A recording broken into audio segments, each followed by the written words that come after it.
before the Black Pyramid existed, before the ancient spirits of evil had a name, before the third planet trembled at a single voice, there was a man. A man without a name, without a history, without freedom. And that man chose power above all else, including his own humanity. This is the story that the Thundercats never knew. The story that the spirits of evil erased from all records. The story of what Mumm-Ra was before becoming the immortal monster. You know. Welcome to the origin of Mumm-Ra. The story of the man who sacrificed everything so he would never kneel again, and ended up kneeling forever.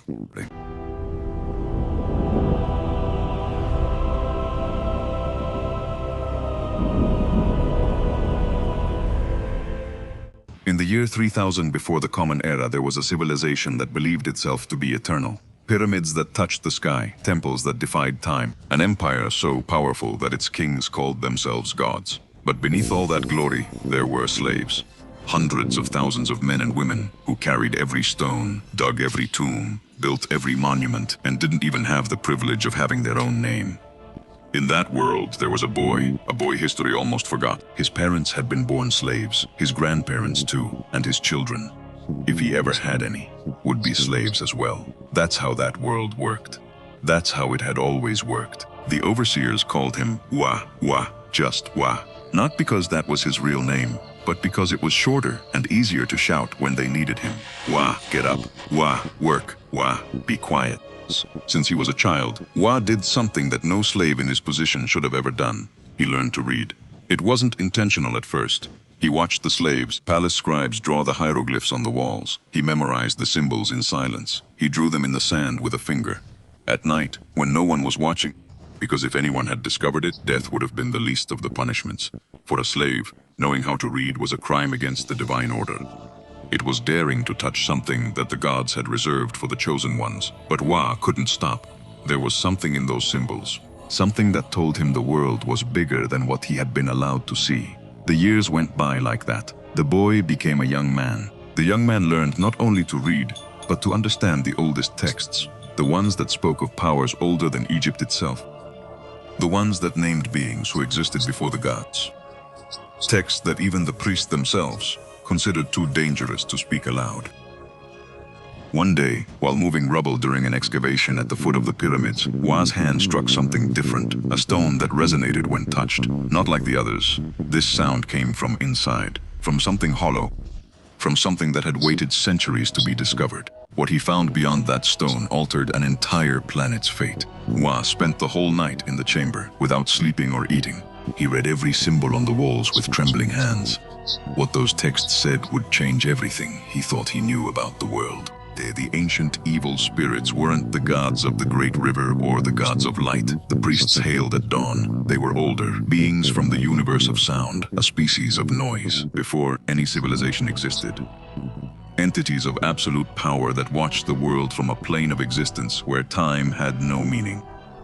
Four wills capable of bending reality to their will. And according to what Wa was reading, they could be summoned. Not with prayers, not with sacrifices, but with the four runes, the same ones that were engraved on those walls. Wa left the chamber before dawn. He covered the entrance with the original stone. He returned to his place among the slaves, and he smiled for the first time in his life, because now he understood something no slave had understood before. The power was not in the sacred pyramids. It was not in the armies of the Supreme Lord. It was not in the gods that the priests proclaimed every morning. The true power was hidden, waiting, available to anyone who knew how to ask for it. But Wa also understood something else. A slave who invoked that power would never get far enough to reach a level where no one could ever touch him again. He needed something first. He needed to get closer to the Supreme Lord. What followed over the next few years was something that no one in the imperial court would have believed possible. A slave rising through the system. Not by luck, not by favoritism, but by something much more dangerous. Intelligence applied with patience. Wa began to demonstrate skills that no one else in his position had. He organized the work better than the supervisors.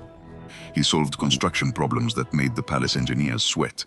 And he did it quietly, without claiming credit, without drawing attention. letting others take the credit, accumulating social debt without anyone noticing. The Supreme Lord of the Empire at that time was a man named Kamen, a just ruler by the standards of his time, which meant he was brutal only when he considered it necessary. One of his advisors drew his attention to this unusual slave, and Kamen, intrigued, summoned him. The first time Wa entered the royal palace, he did so on his knees, eyes on the ground, with the perfect expression of absolute humility. Inside, he was studying every corner, every guard, every entrance and exit, every weakness. The Supreme Lord asked him 3 questions. The first, "Why are you different from the others?" Wa replied, "Because I have learned that serving well is the only way to survive." The second, "What do you want in exchange for your loyalty?" Wa replied, "Only the opportunity to serve you better every day." The third, the most important, the one no one expected, "You know how to read." Silence filled the throne room for what seemed like an eternity. That was the question. The trap was that saying yes meant admitting to a crime, and saying no meant directly lying to the Supreme Lord, which was also a crime. Wa looked up from the floor for the first time and replied, "I have learned what I need to know to be useful to whoever needs me." Kamen smiled, not because the answer was honest, but because at that moment he recognized someone as calculating as himself. And powerful men always prefer to have calculating people close by, because they understand them, because they can use them. What Kamen couldn't know then was that Wa's calculations were infinitely deeper than his own. For 20 years, Wahang Sud served the Supreme Lord Kamen. That was the name they gave him when they raised his rank. No longer just Wa, but Wahang Sud, the one who lives to serve. An irony that only he understood in all its depth. He became the Supreme Lord's closest advisor. The man Kamen consulted before making any important decision. Wars, alliances, construction projects, taxes. Nothing was decided witut Wahang Sud giving his opinion. But during those 20 years, something else was happening. At night, when the palace was asleep, Wahang Sud would return to the hidden chamber at the foot of the sacred pyramids and study. He mastered the rituals, memorized every symbol, and understood exactly what the ancient evil spirits demanded for their power. And night after night, he made the same decision, that it was worth paying. Why? This is the question that the Rakatods never answered clearly. But the logic of his life answers perfectly. Wahang Sud had risen higher than any slave in the history of the empire, but everyone around him knew it. Origin is not forgotten in a caste society. The priests looked at him with concealed disdain. The generals tolerated him only because the Supreme Lord wanted him close. The nobles smiled to his face and conspired behind his back. And Wahang Sud saw it all, every condescending look, every veiled comment, every reminder that, no matter how high he rose, he was still the slave who learned to read in the sand. And beyond his own story, there was something that destroyed him inside even more than the contempt of others. His mother was still a slave. That is what the texts never mention. While Wahang Sud dined with the Supreme Lord and advised on the fate of empires, his mother was still carrying stones under the sun. He had asked for her freedom once. Kamen had considered it, and then said no, because freeing the mother of the chief advisor would send the wrong message, because the other slaves would start to believe that hard work brought freedom, and that was dangerous for the order. That night, Wahang Sud returned to the hidden chamber at the foot of the sacred pyramids and made the decision that would bring 20 years of preparation to the point of no return. The summoning ritual took 3 nights. On the first night, he drew the 4 runes on the floor of the chamber with his own blood. Not metaphorically, with his own blood. Because the ancient evil spirits do not accept ink. On the second night, he spoke the names that were not meant to be spoken. 4 words in a language older than all languages, a language that the diverse universe itself spoke before men existed. Nothing seemed to happen, only silence, only darkness. But Wahang Sud waited, because the texts said that the 3rd night was the one that mattered. And on the 3rd night, the walls began to vibrate. They didn't arrive with light, they didn't arrive with sound. They arrived as absence, as if the air in the chamber stopped being air and became something denser, older, more aware. 4 presences that filled the space without occupying it. 4 wills that looked at Wahang Sud from a dimension his eyes could not see. And a single voice, which was 4 voices at once, asked, "What do you want, slave?" Wahang Sud did not tremble. He had spent 20 years preparing the answer. He said, "I want absolute power. I want immortality. I want no one to ever force me to kneel again." The spirits remained silent. That silence lasted what seemed like an eternity. Then they said something Wahang Sud did not expect. Hey. They said, "What do you give us in return?" Wahang Sud had prepared an answer for that as well. He promised them the whole empire to serve as their agent in the living world and to spread their influence across the earth. The spirits said something different. They said, "We will give you what you ask for, but you are not the one who pays the price." And at that moment, Wahang Sud understood why the texts said that the ancient evil spirits were the oldest evil in the universe. Not because they destroyed cities, not because they caused wars, but because they made men choose evil, believing they were choosing justice. Wahang Sud did not want evil. He wanted justice for himself, for his mother, for every child who should never have been born in chains. The next day, Wahang Sud returned to the palace, but something stopped him on the way. It wasn't a guard, it wasn't a priest. It wasn't any of the nobles who looked at him with contempt. It was a dog, a mixed-breed dog, without an owner, without a name, lying on the ground at the edge of the road, beaten, hungry, covered in dust, an animal that the world had decided was worth nothing. Wahang Sud stopped and looked at it for 3 seconds. The dog looked up with the most honest eyes he had ever seen in his life. Without fear, without resentment, only recognition. As if that dog knew exactly who the man looking at him was. As if he had been waiting for him. Wahang Sud was not a man given to compassion. He had spent 20 years learning not to be, but something in those eyes stopped him. Maybe because they were the only eyes in the entire empire of the sun that didn't look at him with contempt. Maybe because in that broken, nameless dog, he saw exactly what he had been. He picked him up, healed him, hid him, and gave him a name. Manut, the only name Wahang Sud ever gave freely in his entire life, without anyone asking him, without anyone ordering him, just because he wanted to. Manut became his only true friend, not the supreme lord who used him, not the nobles who tolerated him, not the priests who hated him in silence. Manut, a stray dog that nobody wanted, who chose a slave that nobody respected. And in the darkness of his nights of study, Manut was there. No questions, no judgments, just there. And something happened that no one could have predicted. Wahang Sud forgot. He forgot about the ancient evil spirits. He forgot about the hidden chamber. He forgot about the rituals and the forbidden texts. He forgot about his hatred, about his revenge. For the first time since he was a child, he smiled. Not the calculated smile of an advisor, not the cold smile of a strategist, the smile of someone who has something to lose. They were the best months of his life. But in the Empire of the Sun, there was one rule above all others. Cats were sacred, not pets. Gods. Every cat in the palace had more rights than any slave, more rights than any priest. No one could touch them, no one could drive them away. No one could deny them access to any corner of the palace. And it was one of those cats that found Manut. It entered Wahang Sud's chambers. It found Manut hiding behind the chests. The cat jumped back and ran away. Manut did what any dog would have done. He chased it down the corridor, through the main hallway, through the priest's hall, and across the palace's inner courtyard. Wahang Sud heard him from afar, the sound of Manut's claws hitting the stone floor, the terrified meow of the sacred cat, the guard's exclamations. He ran, shouting the only name he had ever given freely in his life, Manut. But it was too late. The guards had already seen him, a stray dog chasing a sacred cat in the Supreme Lord's palace. There was no way to undo that. And what happened next would change everything forever. Because, without knowing it, they had just opened the gates of hell.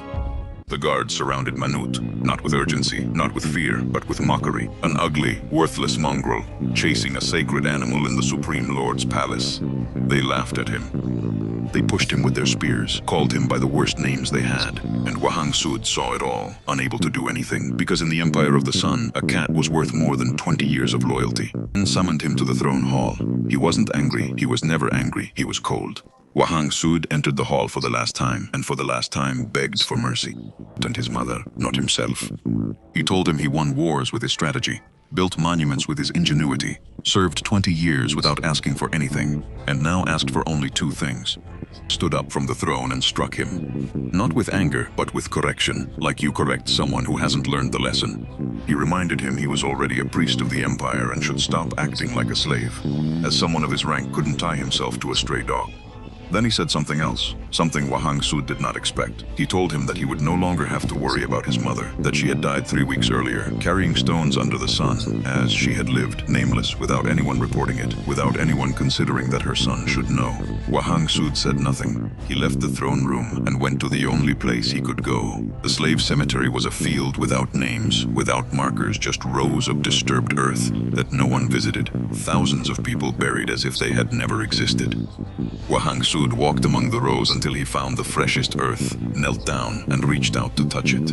A voice behind him stopped him. A young guard, uncomfortable but firm, said to him, "Sir, what are you doing? You are a priest of the empire. You can't touch that. They are just slaves. They are worth nothing." Wahang Sud remained motionless, his hands just inches from the earth. A simple slave, his mother, the woman who brought him into the world. The reason he had crossed every line, the reason he had spent 20 years building a plan, a simple slave, stood up and went for Manut. What he found in the stables we will not repeat in detail. We will only say that the guards had been very careless with their spears. Wahang Sud picked Manut up from the ground, looked at him, and something inside him that had been holding on for 20 years broke. He returned. He entered the palace, walked into the throne room without anyone stopping him, because no one expected a priest to do what he was about to do. He stood in front of Kamen and spoke without calculation, without strategy, without the mask of 20 years. 20 years of silence, 20 years of pretending. Everything ended in that throne room in a matter of seconds. What Wahang Sud said next would change the fate of the third planet forever. He stood in front of Kamen and spoke without calculation, without strategy, without the mask of 20 years. He told him he was not a leader, that he was not fair, that he was a monster. Kamen listened to him in silence. Then he said something that would resonate for eternity. He told him that he had never stopped being a slave, that he always was, that he had only used him when it was convenient, but not anymore. And then he looked at Manut in his arms and said, "Soon you will join your horrible dog, your filthy dog." He ordered him to be sentenced to the cruelest death that existed. The guards fell upon him, beat him, dragged him, destroyed his mortal body with an efficiency that only organized cruelty can have. Wahang Sud fell to the ground, with Manut still in his arms. And at that moment, everyone in the hall believed that the dog was dead. But Manut was not dead, not completely. Something in that broken body was still there, waiting just as it had waited. Lying on the road the day Wahang Sud found him. And Manut opened his eyes, saw his master on the ground, surrounded by guards, and did the only thing he knew how to do, protect him. Manut got up and attacked. The chaos that followed lasted only seconds, but it was enough. Wahang Sud got up from the ground with Manut in his arms, broken, shattered, bleeding, but alive. He ran out of the palace. A guard threw his spear, and Manut took it, covering his master's body to keep the spear from piercing him. Wahang Sud came back, struck the guard hard, and took Manut into his arms. He kept running toward the sacred pyramids, toward the hidden chamber, toward the 4 runes that had been waiting for him for years. He arrived with Manut in his arms, entered the chamber, and for the first time, he did not hesitate. There was no preparation, no. 3 nights of ritual, only a broken man holding his only friend. Damn you for forcing me to do this. 4 runes began to shine on their own, as if they had been waiting for exactly this moment, exactly this version of him. No kindness, no hope. Nothing left to lose. The voice of the 4 came without being summoned. Now you are ready. Wahang Sud looked at Manut for the last time, and he said the words that no one had ever said before, with his body broken, with Manut in his arms, with everything lost. Ancient spirits of evil, transform this decaying body.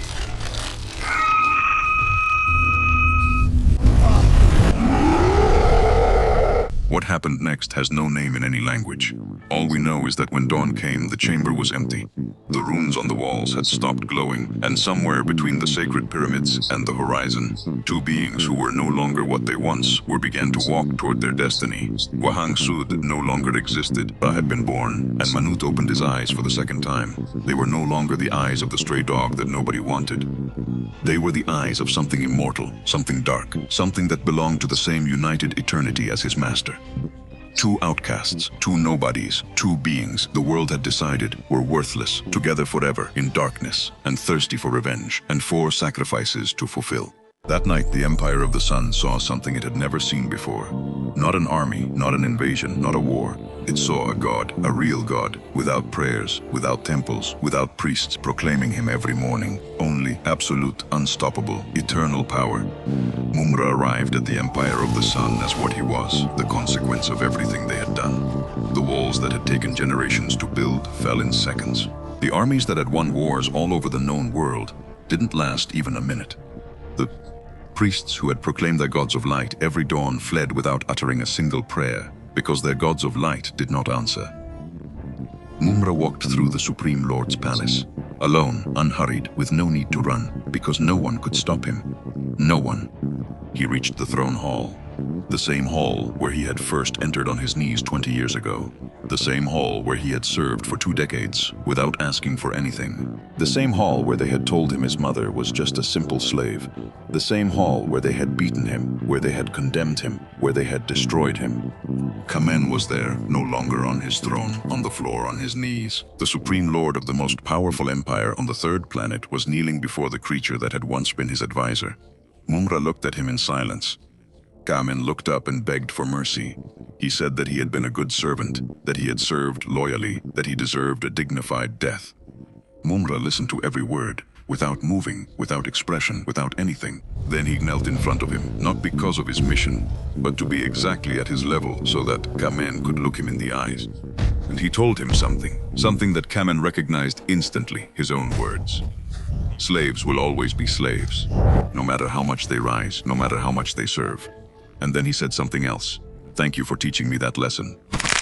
The first sacrifice was made that night. Mumm-Ra destroyed everything that was left of the Empire of the Sun. Not for pleasure, not out of cruelty, but because the spirits had asked for it.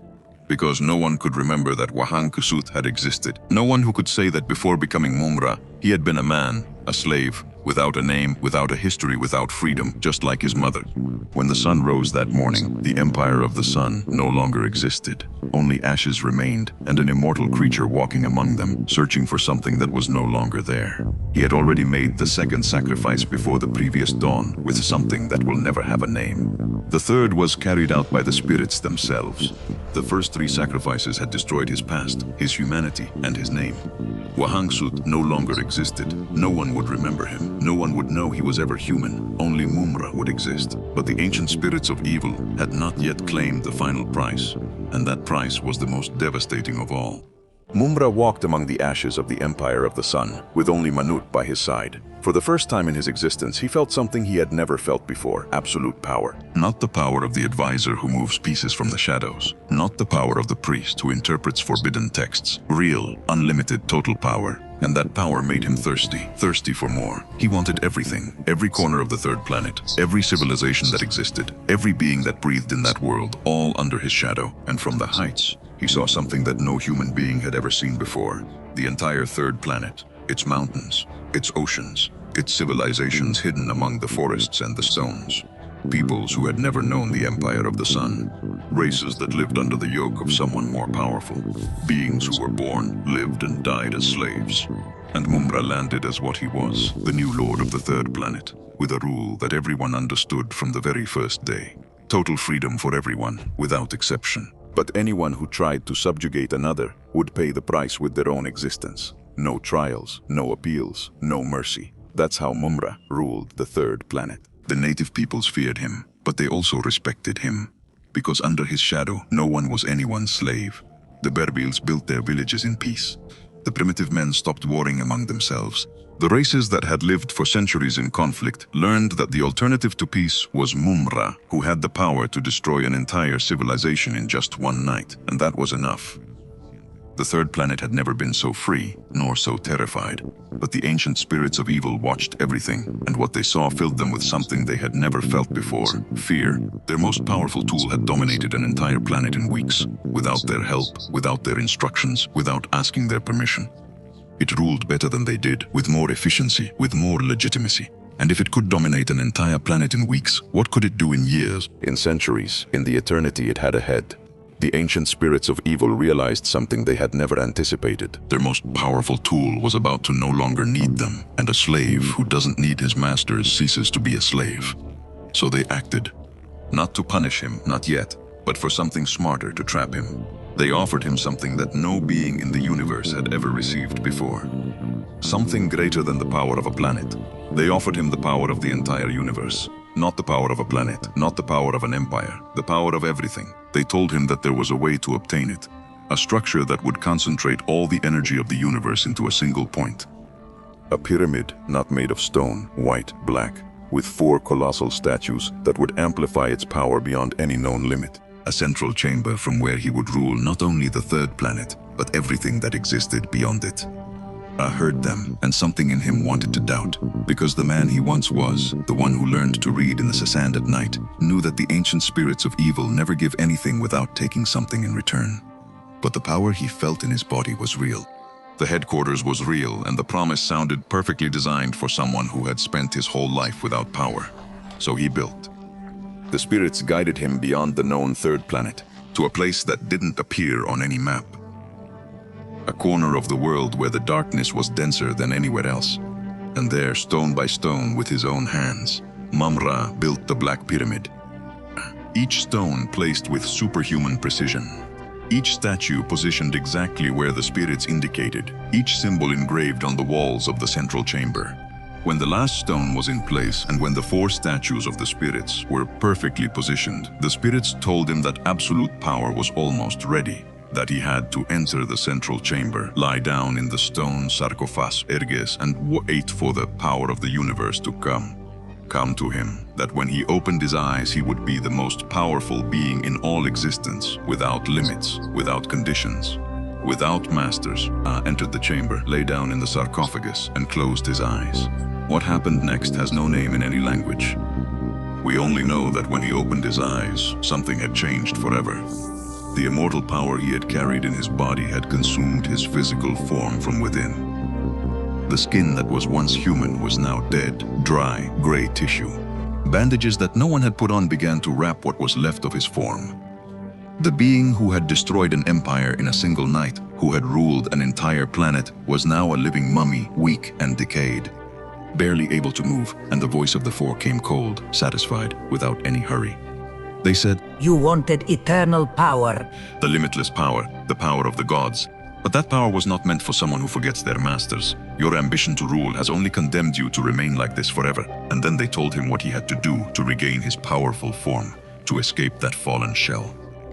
He just had to kneel before the 4 statues and ask them for permission. The man who sacrificed everything so he would never kneel again would kneel forever. The Black Pyramid was not his source of power, it was his cage. When he finally understood what had happened, Mumm-Ra did something no one in the universe expected. He didn't scream, he didn't destroy, he didn't threaten. He asked, why? Why the price? Why the cage? Why? If all I wanted was for my people to be free. The ancient spirits of evil answered, cold, without remorse, without apology. You already had power. Your ambition condemned you. If we let you go, You would betray us, just like you did with your people. Mumm-Ra remained silent. Then he answered with a coldness that even the spirits themselves did not expect. they did not deserve to live. They had opportunities I never had.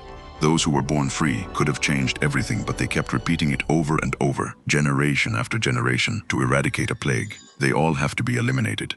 My sacrifice is worth it. My planet is at peace. And if I have to kneel to maintain that peace, I will. And if I have to destroy an entire species to do so, I will. The planet must live. The ancient spirits of evil heard every word and understood something that would change everything.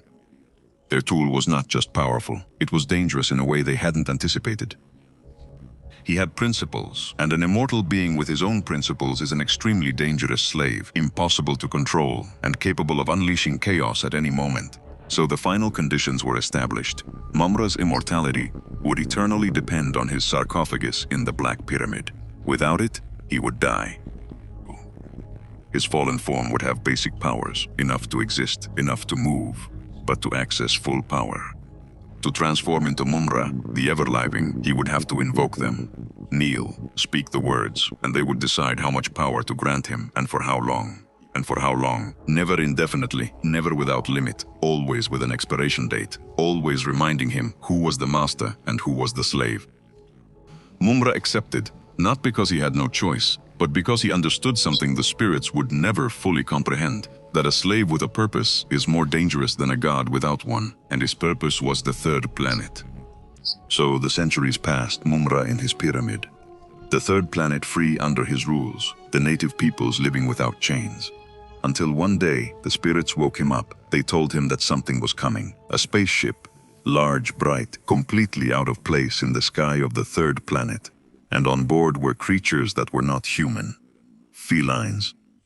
The same ones who centuries ago had betrayed Manut, the same ones who always had everything that Wahang Sud never had. They arrived without asking for permission, without recognizing that this world already had an owner, without knowing that the being who inhabited the Black Pyramid was the only one who ever cared for that planet, Mumm-Ra. Knelt before the four statues and spoke the words he hated to say. Let the spirits of evil transform this decaying body into Mumm-Ra. And he emerged not as the ruler he once was, not as the man who once sought justice, but as what he was, the rightful owner of an invaded world. The Thundercats did not arrive on the third planet as refugees. They came as invaders, to a world that already had an owner, to a world that was already free, to a world that did not invite them. And the war that followed was not between good and evil. It was between the invader and the one who had always been there. That is the story no one ever told you, the story of Wahang Sud, the nameless slave, the man who attacked everything, the most just and most feared ruler of the third planet, the eternal slave Mumm-Ra.